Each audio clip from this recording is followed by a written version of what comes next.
I'm so glad you're here listening to the Sustain Your Passion podcast. I'm Genesis, your host and business development expert.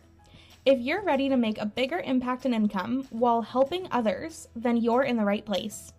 Thanks for joining me, and I can't wait to help you sustain your passion.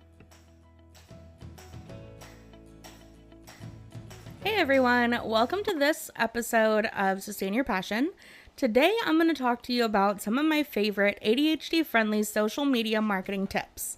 Now, these lessons have come from about 10 years that I've spent using social media to make sales. Now, I've done this work for myself in my own business for about 5 years. Before that, I tried to have a little MLM experience, so that was about a year of social media marketing.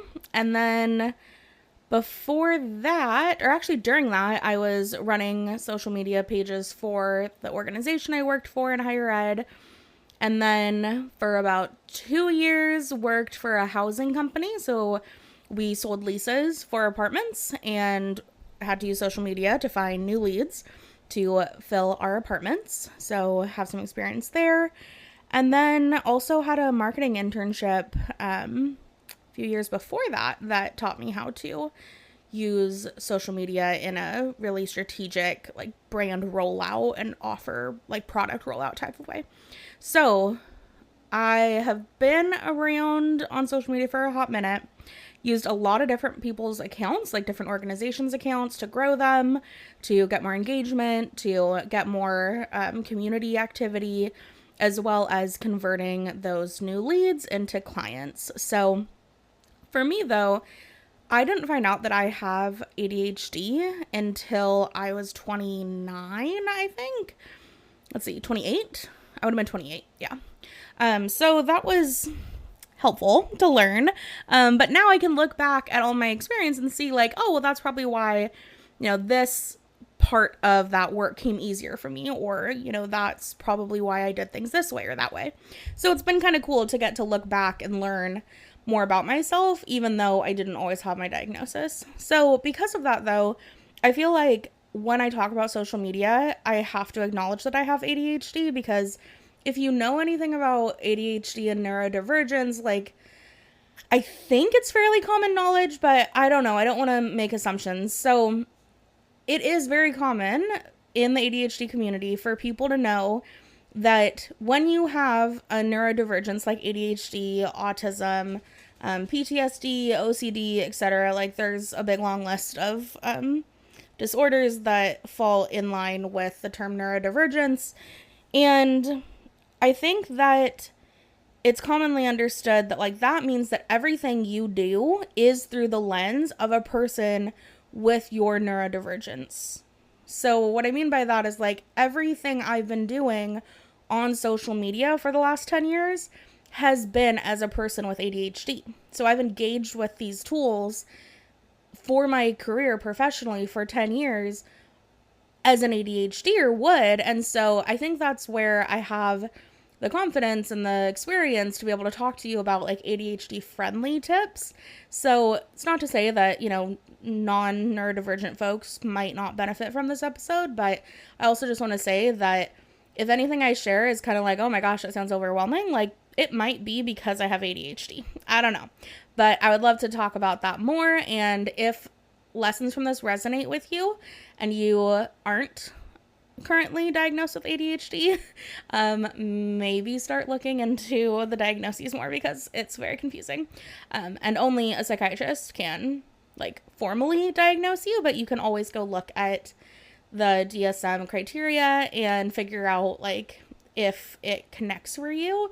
And while it may not be a formal diagnosis, like self-diagnosis is also really helpful, because you can access different resources like this episode more easily because you have the right terms to define the way your brain works and the way you like to do things and how things feel for you based on your neurodivergence. Okay, so back to my ADHD-friendly social media marketing tips. Let's dive in. I have 6 for you. And the first one is that you need to define your marketing strategy, but in a way that doesn't leave you feeling boxed in and annoyed at your own posting expectations. So for me, it's really hard to stay consistent at anything. And I had to reclaim what the word consistent actually means for me, because it doesn't mean to me that I showed up at the same time every day for the same number of times on social media. I don't consider my marketing strategy having these required post check marks of like, I posted once every day on Instagram and Facebook, and I posted 2 times on Reels, and I posted 3 times on TikTok every day, and whatever. I don't like that formal of a requirement, especially when it's like, oh, I have to post once in the morning, once at night, or whatever, because to me, that type of pressure isn't the form of consistency that I'm actually looking for. For me, the marketing strategy that I care about being consistent in is being on brand with I want to be consistent in my branding. I want to be consistent in who my ideal client is. I want to be consistent in what my offer is. I want to be consistent in what I get known for and what people come to me for. Whether I'm talking about who I serve and how I serve them at 8 a.m. or 2 p.m. or 6 p.m., I do not care. Because while yes, there are times that maybe have more people on the apps, and even you can go into your own analytics and look at like when your audience is most active, I literally don't care about that, because there is still so many opportunities for people to see your posts even when they're not freshly published. So it's not like you're trying to interrupt their scroll right when they're, getting to work at 8 a.m. But rather, okay, let's say you woke up and you're like, okay, I have a goal to post today, because that's how loose your strategy is like show up in some form or fashion. And from there, you decide, you know what, I'm ready to fire off this post here at 8 a.m. I'm going to write it. I'm going to get it published. Cool. People could see it at 9, 12. People could share it and they could see it later that day. Somebody could come and land on your page later and scroll down and find that post from the other day that you posted at 8 a.m. Like, the time and frequency is not that important.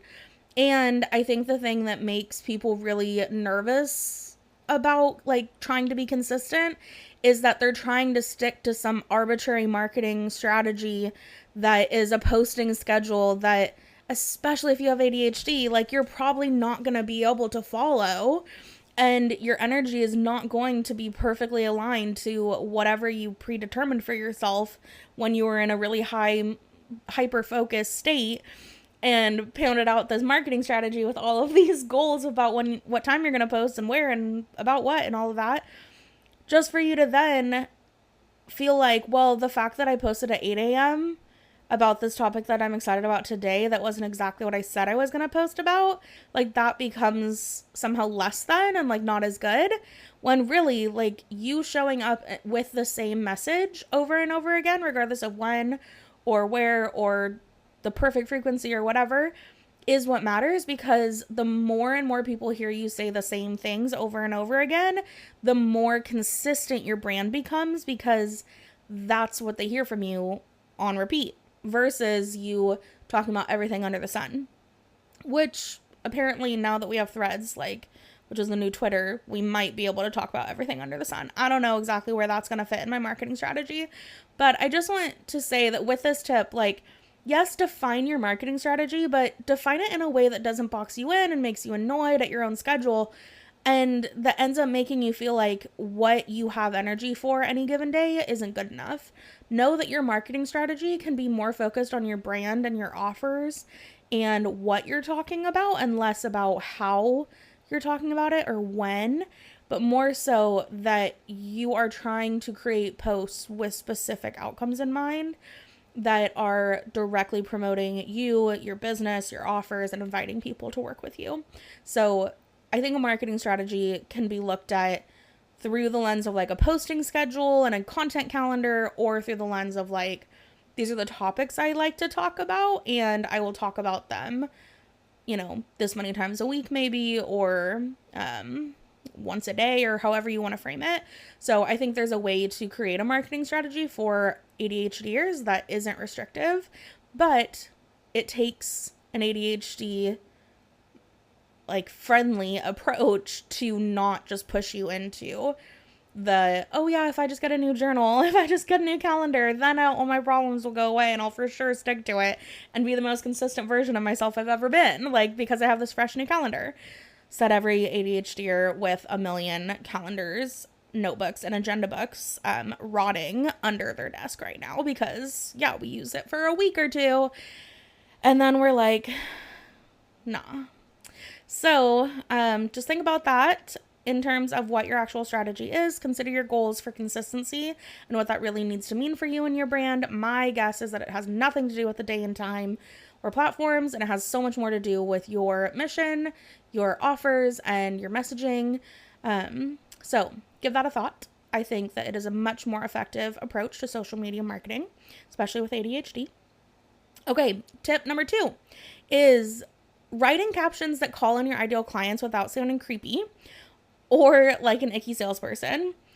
I want to give you a tip. So, if you are writing your captions after you've picked a photo, you are making this so much harder on yourself. So what I would strongly encourage you to do instead is to write to your ideal client like you normally would. So if you engage with your clients in email or in text or in video form or whatever, like, bring the casualness in which you would speak to your already acquired clients into your captions that you're writing, and write your captions first. And then ask, okay, what picture or graphic or meme or whatever can I add to this caption to get people to read this caption? What's gonna be a fun hook or an engaging title or funny picture or something like that that you can add to get people to open your caption, basically? Like, think of it like subject line on an email is what the graphic is, whether this is on like Facebook posts or photos on TikTok or Instagram or even Threads, like, or email, like whatever. I mean, I'm not talking about email specifically, but social media platforms, right? So think about it as your image is the subject line and you're trying to get people to read your caption. Ideally, your picture is so engaging or like scroll stopping, whether it's, words on a screen with your brand color in the background or a picture of you doing something silly or whatever. Use your picture to get them to read the caption, and write the caption in a tone that you would use to talk to your currently active, already acquired clients, so that you aren't selling yourself. You're not pre-planning like weird, creepy captions or pictures and pushing it together or making it sound awkward. Like, you're just sounding like yourself. You're not trying to write like a marketer, because that's what I find sparks the most like brain freeze and resistance, especially for ADHDers when trying to write your captions, is that you are thinking way too much about the purpose this caption needs to, like, the point of your marketing and like the point of your caption and your post making is to get clients, right? Is to make sales. But when you put all that pressure on yourself, you sound weird in your captions. You sound strange. You don't sound as casual. Like, people just want to hear normal human voices. They don't want advertisements or marketing jargon in their feeds. So it's really, even for me, I sell to other business owners, right? My service is for business owners. I don't speak in jargon about business all the time. Like, I try not to talk about marketing funnels and APIs and LMSs and whatever else. Like, I just talk about what I do in a casual tone, and the people that like the genuine, authentic way that I talk about what I do end up engaging with my posts more, because they also like the way that I just talk, which means that by the time they're on a sales call with me or in a program of mine, they know exactly what they're going to get out of me. They know that I'm going to be ADHD and squirrel around and have some goofy ideas and talk about food and reference Gilmore Girls, like, because that's how I show up authentically in my captions, in my posts, like in my videos, all of it. So if you're trying to like use a fancy picture and come up with a perfect caption that's in the right marketing tone to call in your ideal clients, like, you're probably putting way too much pressure on yourself, and you aren't trusting yourself that you know your ideal client enough to just directly speak to them like they were a human. And you're probably giving yourself way too much time to work on your content and draft your captions. So my challenge for you is, if you struggle with this one, like if writing captions that actually get you ideal clients without feeling like a creepy salesperson, I want you to think about setting a timer for yourself that's just like 2 minutes, something real short, and type out or write out a note or like a letter to your ideal client, just telling them what you think they need to hear today. That's it. Just like in general, what would you want to say to them? And then go from there. Because my guess is that if you start it from that approach in a more casual tone, you're going to feel more comfortable actually writing content. So it's going to take you less time. And you're going to sound more like you and not like a broken up, like, advertisement marketer person. And people want to buy from other people. They just want to know, especially coaching, like, people that buy coaching need to know that they like their coach, right? Or else they're not going to take their advice. So you have to get used to letting yourself be seen, sharing your thoughts vulnerably and putting it out there. And anything that gets in your way from you sounding like you in your posts and your captions is pushing away your ideal client. Because realistically, the more you can post in such a way that's like, I just had a thought and within a minute I've posted it, or at least scheduled it to be posted or whatever, like, the more raw and real, the better. So, okay, that's tip 2. Tip 3 is all about graphics and photos. So you don't have to keep just posting like awkward selfies of yourself over and over again. Okay, a couple things. If you are running a online business and you don't have a professional brand photo shoot, please go get one. I bet it's not nearly as expensive as you're thinking it's going to be. And even if you were to go into like your local community Facebook groups, or ask around with your friends, or go to your local community college and ask if there is a student or someone that's very early on in their photography business that has a dope camera that's looking to build their portfolio, they might even be willing to take some pictures for you with a very, very low cost. But the pictures that you're going to get on a professional grade camera is just better than your iPhone. Literally, the dimensions will be better. The pixels will be so much bigger, so you can blow it up onto your website and not make it look blurry. And I promise you will feel so much more professional. There's something kind of funky about being a coach that works from home. Like, don't get me wrong, I love that I cannot wear a bra most days. Heck, like, I'm in pajamas most days. I love the casualness of running my own business from home, but it also feels a little goofy that like my neighbors don't see me leave for work every day. And like, I don't know, just the perception I have of myself even is that it's so casual. Like, am I that professional? Is my business that successful? I can see the dollars rolling in.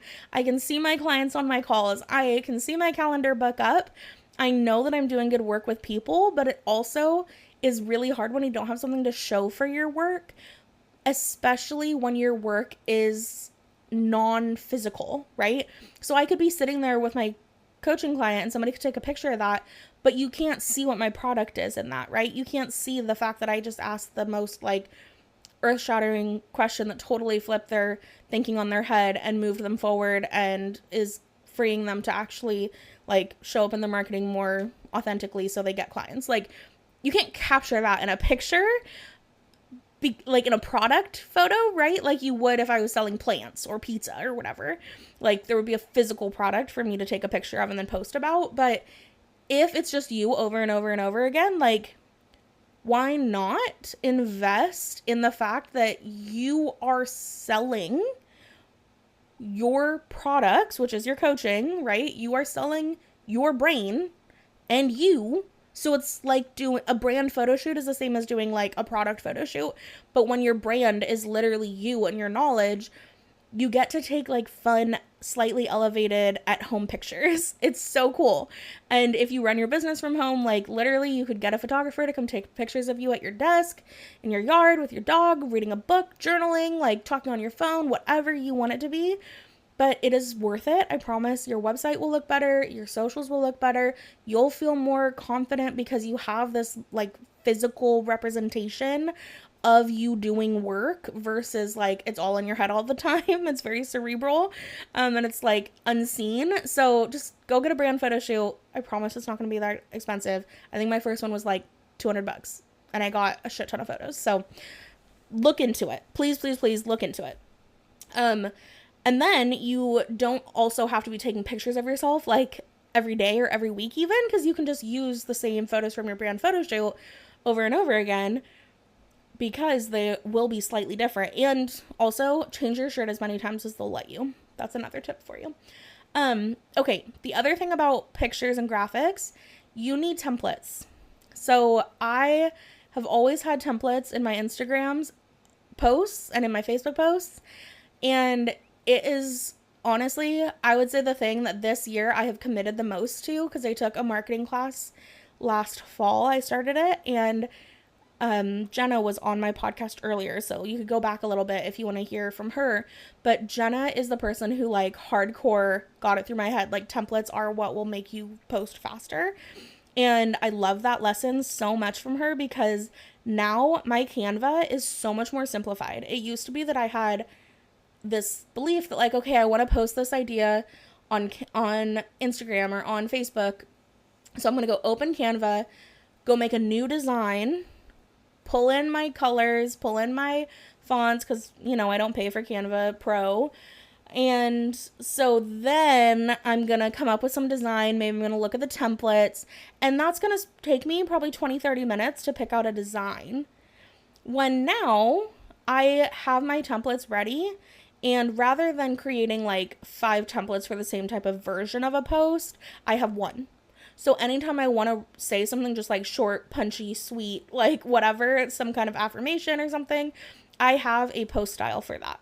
And so the words and the content, the meaning, the message is going to be different, but the layout of the post is going to be the same.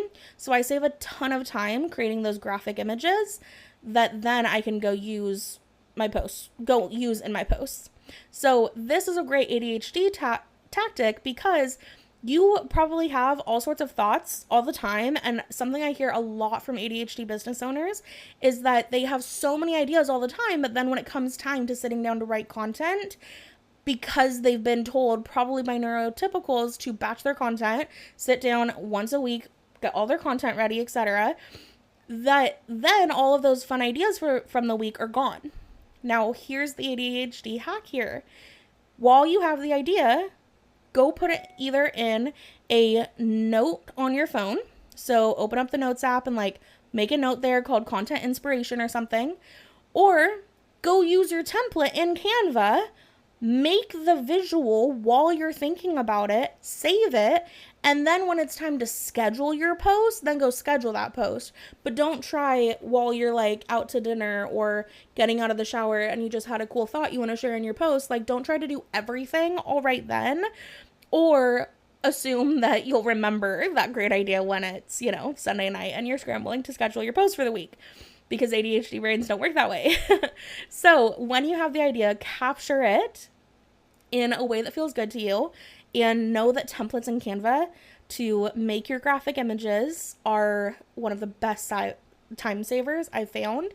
And then, yeah, photo wise, like either set up a place in your house that you feel really good about, like that's your good lighting, that's where you're going to prop your phone, you know exactly where to put it so you're not constantly trying to find a place to take pictures, and then take pictures of yourself, or just get a brand photo shoot, and then you'll have a huge library of photos of yourself that you can use for your posts. And then all you're thinking about is, what do I want to say? And then you pick the photo that matches that. So those are my tips for graphics and photos. Okay, and I know I'm going quick through these, and I have so many other thoughts about each of these topics, but if you're liking this and you want more social media management support that is ADHD friendly, you might like my new course that's coming up. and it's going to be launching this month in July. So let's dive into tip number 4 of ADHD-friendly social media marketing tips. So I want every single post you make to have a call to action. Now, I probably do this like 90% of the time. I'm still trying to remember this myself, but this is just like in general good advice, but like especially for ADHDers, the idea of having like this post serves this purpose, and then this post serves that purpose, and then this other post serves a different purpose. I think that makes it way too complicated why can't every single one of your posts relate to people, nurture them by letting them know that you understand them, and invite them to do the next thing with you? Why not? I don't think that people are aware enough of how many posts they're seeing per day, because we get so much pieces of content put in front of us every day that somebody is thinking about, oh, it's so nice that this post doesn't have a call to action on it. I really appreciate this brand for not putting call to actions on their posts. I don't think that happens anymore. So, to me, every post, put a call to action. Literally, whether it's like this post, you agreed, that's a call to action. If it's share this post because you know somebody needs to hear it, that's a call to action. Or if it's about your brand, like follow me for more tips on how to achieve blank, blank, blank. Or sign up for my freebie, join my newsletter, listen to the podcast, sign up for my course that's launching. Like whatever your call to action is, put it on every single post, because rather than trying to use certain posts to like convert people off of the app that you're posting on, just invite them to engage with you further on whatever platform you're seeing. So like on TikTok, right? If you're making a TikTok and you're not ending that TikTok with follow me for more, like you are missing a huge opportunity for every person that has your video come across their FYP to hear from you more. Simply because you didn't want to put a call to action at the end, like because it wasn't that type of post you were supposed to be making because you had some marketing strategy predefined in the past. Like, no, make it simple. Put a call to action on every post. And if you can't think of a call to action, fucking message me. Like, it's not, I swear, I can help you with this. It's not that hard. It can be like this, comment that, share it, like, follow me, grab the freebie, whatever you want them to do next that's related to what you just posted about. Like, invite them to do it. Tell them to do it, because people will do what you ask them to do. Like, follow you, like, download, etc. if you invite them to. People don't show up at dinner parties uninvited, right? So you need to be constantly giving invitations for people to keep engaging with you, and that would be called a call to action. And so being ADHD, for me, I mean, like I said, I'm like 90% good at this. I'm working on it still, but I feel like that is how you get more comfortable with the idea of selling, is that you just constantly sell, because technically you're selling someone on liking the post, right? Saying, if you enjoyed this post, give it a like. That is selling them on doing a thing. You are asking them to do a thing, so you are selling them on their next behavior. You are trying to influence their behavior and their decisions, because maybe they weren't going to like it, but now that they're thinking about it and they're like, oh yeah, I did like this, and then you ask them to like it, then they're like, oh, okay, I'm going to like it. So you get in the habit of, it's okay to lead people. It's okay to influence people. It's okay to make an impact with my voice and make asks of my audience that I'm sharing and giving to all the time. And that affirmation back is really helpful. And like pitching questions like, what do you want to know about this topic? Drop it in the comments. Like, that's a great call to action, because you're inviting people to engage with you. And so you will eventually start softening your mindset around sales, and it won't become this thing that you like put on a different personality to do and like put on your sales hat and then all of a sudden feel awkward because I don't know how to be a salesperson, and like you're gonna feel awkward. I'm kind of doing like robot arms right now. I know you can't see me, but like putting on the, okay, now it's sales time caveat is why you're making awkward, pushy sales posts. rather than getting in the habit of constantly sharing call to actions on your posts and on your social media content, which is selling, and then getting yourself more comfortable with the idea of selling. Like, selling is literally just making invitations for people to do certain things that you want them to do. That's it. So hopefully you start adding more calls to action to your posts. This was a good reminder for me too. But I just don't think there's anything wrong with letting people know either like how to let you know that they liked that post, or how to learn more from you, whether it's following or engaging more or whatever. Okay, tip number 5. Let's talk about videos for TikToks and Reels, especially as ADHDers. So I think it's super important to learn how to make videos fast. So, and while navigating the whole, like, it's awkward AF to be on camera all the time. Okay, so a couple of things about this. First, from the ADHD perspective, like, how to make videos fast is so important because our brains move really freaking fast. And this kind of goes back to what I said earlier about you might have a really dope content idea and then like think, oh, I'm going to remember this for when I batch create later this week or whatever. And then you totally lost the idea. Instead, if you are in a place that you can do this, like, pull out your phone and just record the thought. And don't get in your head about, well, did I say too much? Was I looking at the camera? Was my hair looking goofy? Like, whatever it is, don't rewatch it.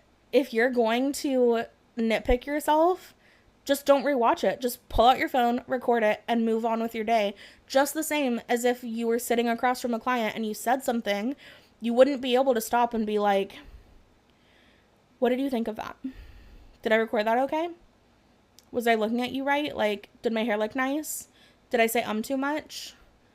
Did that metaphor make sense? No, you would just be saying it and then you'd be on to the next minute. You would be present with them, right? You would be sharing quickly and putting your words out there. So bring that into your social media videos for TikTok and Reels by recording once. However often you can. I always say, like, record once to get it out there. Because ultimately we want to shorten the amount of time between your idea and you sharing that idea. Because that's how you sound the most like you, is when you release the filters and let your guard down and show up authentically. And that's what people are looking for. People talk about wanting like authentic TikToks and authentic Reels and just people being real online, right? Well, the way we can do that is by showing up more like our true selves. And that can happen by not nitpicking yourself to where then every time you get on camera, you're thinking about every little detail. Like, literally, it's one of those mindset shifts that like is less of a mindset shift and more of just like a rule of behavior that is like, stop rewatching your videos. I don't think there's anything wrong with it. I don't know, maybe I'll disagree in 5 years or something, because I'll look back and be really embarrassed by my posts or whatever, but literally I don't watch them back because I just think of it the same thing as like, if I'm on a coaching call with a client, I'm not in my head about what am I going to say next and did I say that right and what do they think of that. Like, I am trusting myself to show up and be what they need in that moment. And I think that's the same thing with social media posts. Like, you can show up and trust that like the algorithms are going to show you to the right people, and people that follow you like want to hear from you. And the sooner you share your idea, the more impact that idea will be able to make on other people. And I think especially if you have ADHD, you are more likely to get really excited about certain topics. Like, people call it hyperfocusing, but even like hyperfocus light type topics, like when you have a special interest and you want to talk about it, ADHDers are freaking infectious when we talk about shit that we love to talk about. When we want to share about like what's on our mind, we can talk for hours. And so I just want you to think about the fact that like you probably know so much more than you give yourself credit for. And then there's something about like turning on the video camera that then puts you into this like alternate version of yourself where you're awkward and feel weird about it because you know you're being perceived by a camera. But like, you are being perceived by people around you all the time. Your clients would perceive you, your friends perceive you, like it being on camera. Like if someone is going to spend their time to rewatch your videos and nitpick it, like fuck that person. Literally, that person has something wrong with them that they're going through, and it's not your problem if they're going to be like mean to you or whatever, nitpick the way you look on video. So like the more you can really lean into why are you creating this video, it's to share an idea, it's to make an impact, it's to connect with your ideal clients, the less you're going to focus on how your lips look when you say certain words, or if you got eye crusties, or if your hair was frizzy or whatever. Like these are all legitimate things that I have gotten concerned over. Like I was making reels and having someone else process them, and I made like 4 reels in a row. And then afterwards I looked back at them because I was sending them off to her, and I noticed like I had this little piece of skin like on the tip of my nose that made it look like there was a booger hanging down in my nose. And I was like, oh my gosh, these are so ridiculous. Like they all have this. But I still posted all of them because I was like, you know what? Sometimes I'm going to have a friggin' booger in my nose and I don't care. Like if somebody's going to come on that post and be like, oh my gosh, your nose looks silly. Fuck you. Like I do not care that you have an opinion about that. Like that's fine that you want to spend your time like focusing on that. But like, no, no, thank you. So for me, that's one of my criterias of who I like to work with, is that they're people that understand that human's human and we are all weird and make mistakes and talk funny sometimes and have like boogers. I don't know, just like normal things happen, you know? And so if you struggle right now with like showing up online in videos specifically, like for TikToks or Reels, I just really want to encourage you that the next time you're thinking about this, ask yourself like, who am I trying to help with this? Because if you're a coach, you probably have a big heart for people. You probably love helping people. And so getting you into that mindset of service and giving and generosity over like self-doubt is so easy to flip that switch on as soon as you think about who you're here to serve, but you might not remember to do that. So anytime you're thinking about sharing a video and you're about to record it, I just want you to think about who it's for, and hopefully you get in the habit, or like the reflex starts eventually, that like every time you turn on your camera to record something, you're thinking about your ideal client, because that is how you're going to show up the most you. And that's going to give them the closest experience to what it would actually be like to work with you as their coach. So, okay, that was a lot about videos for TikToks and Reels, and a bit about like feeling weird on camera. So the 6th tip I have for you is growth strategies. So first and foremost, the most easy topic on most of the platforms, I think Threads is still figuring this out. I don't know if it's coming later or what. But hashtags.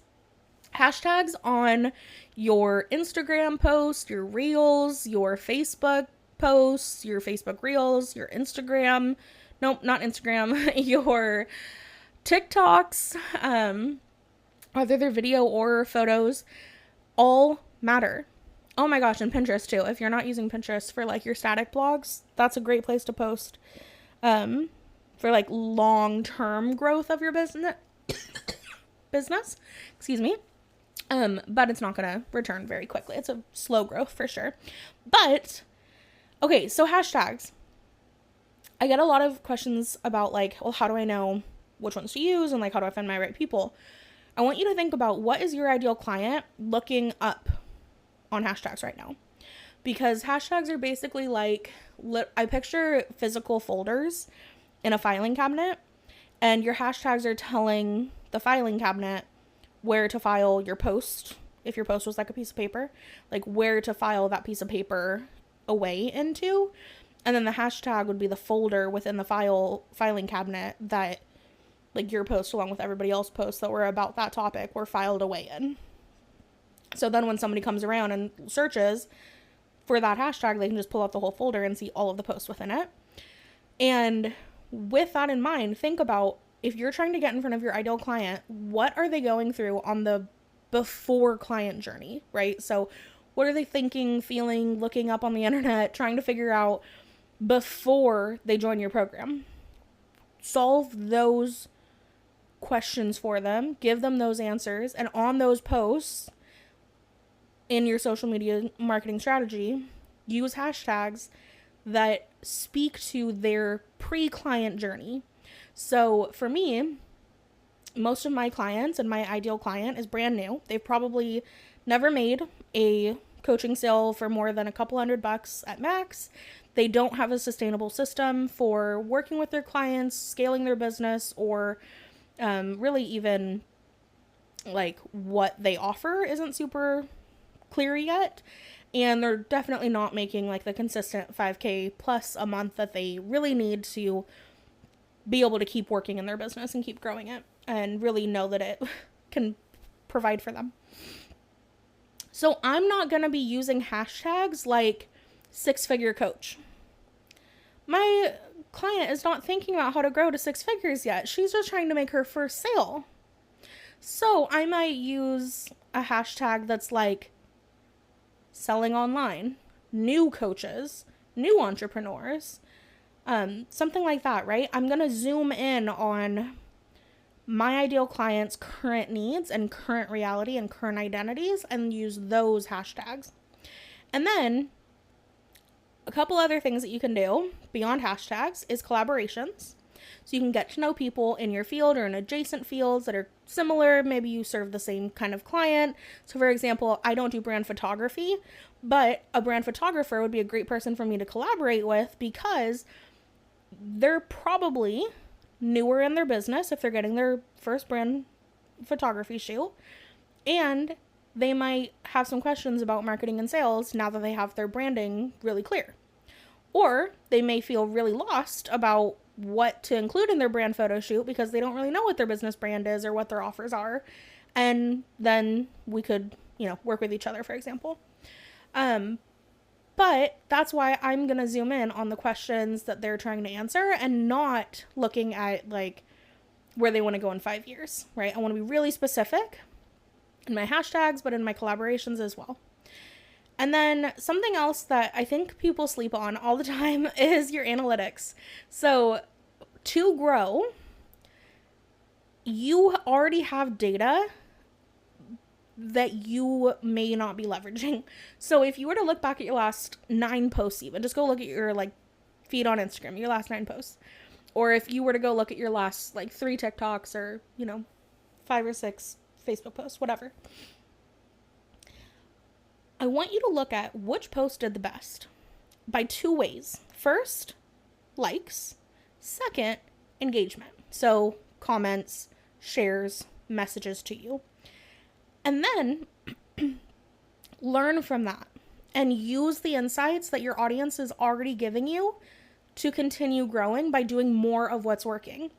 Making sense out of your analytics takes a little bit of time, and this is actually going to be a whole module I cover in my social media marketing course because it can be kind of tricky if you don't know the caveats to add in as you're looking at it, but that would be where I would start someone, is just go look back at your recent posts and see which ones did well and then try posting more like that. And ask yourself, when you land on the post that got the most engagement or the most likes or the combination of both, however you want to look at it. When you're looking at that post, ask yourself, what's unique about the imagery? Is it a picture of you? Is it a bunch of words? Is it a graphic? Is it something else? Is it a bold color? Is it, I don't know, lots of people in it? Whatever is going on, use that as now your guiding post for what you're going to create next. And your captions. Were you short and sweet? Were you really long? Did you give a bunch of examples? Did you have a specific call to action on it? Learn from what's worked already and then double down on it, and I bet you'll see growth. This is really helpful for ADHDers because we like to rewrite everything. We like to start from scratch and rewrite the rules because the novelty is fun, right? Why not, right? Well, for ADHD's sakes, I'm going to throw this out there. It can also be fun to look at your data and Maybe it's not about just like trying every new thing over and over again and every new shiny object and every new strategy that comes across your page, and rather learning what you already know works for your audience and go from there. And also, if you are the future version of your ideal client, which is very common if you're a coach, that you are coaching someone who is going through something you've been through in your life, I want you to know that your opinions matter so much. So create content that's fun for you. Create content that feels good, that is authentic to you, that makes you laugh, that is something you would want to see in your feed.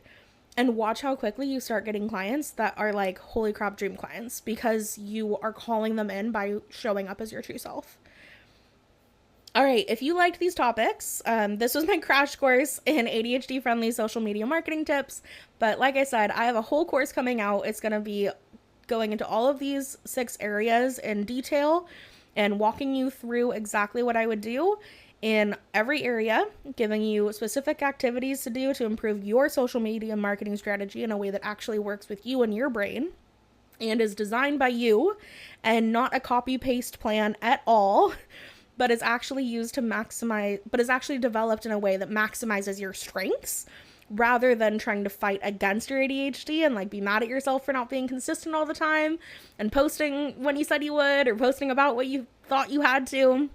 But rather really looking at your messaging and your strategy and giving you permission to be yourself in your marketing so that you are calling in the right people in every post that you make and converting them to clients way faster because you are really clear about who you're here to help and how you're here to help them in your social media marketing, and your ADHD isn't going to stop you anymore. And it isn't going to make you feel like you're on a roller coaster of posting one day and then not posting for 2 weeks and then posting 5 times in a day and then not posting for 3 weeks. But instead finding a way to be consistent both in how often you're posting, but more so in what your messaging is and your purposes behind your posts, because that is really the trick to seeing growth in your business and your social media. All right, everyone, I hope this was helpful, and I will talk to you next week. Thank you so much for listening to this episode of the Sustain Your Passion podcast. If this episode helped you gain a bit more clarity, courage, or confidence, please share it with your friends on social media or in a text. It would mean the world to me. Thanks in advance for sharing this episode. I hope you have a great week, and I'll talk to you soon.